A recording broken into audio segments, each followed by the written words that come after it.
Hi everyone, welcome back to another video from Tech Basics. In this video, I'm going to be showing you how to log in to Homeplus Mortgage account online.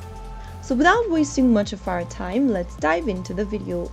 To log into your Homeplus Mortgage account online, the first thing to do is to open a preferred web browser. Soon after you do that, go to the URL box at the top and type in homeplus.loanadministration.com and press enter on your keyboard, which will then take you directly to the sign-in area for Homeplus Mortgage.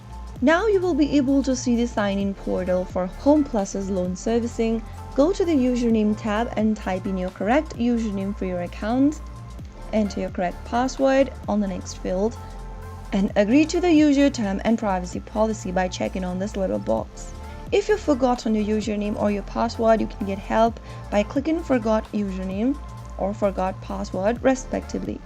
If you don't have an account yet, you can click on Register Your Account and follow through the registration process.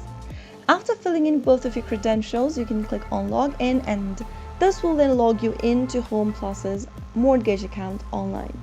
So that is how it's easily done. If you found the video to be helpful, go ahead and give us a thumbs up. Don't forget to subscribe to the channel by hitting the subscribe button. Press on the notification bell so that you'll never miss another upcoming upload from us. I will be back again in the next video. Thank you for watching.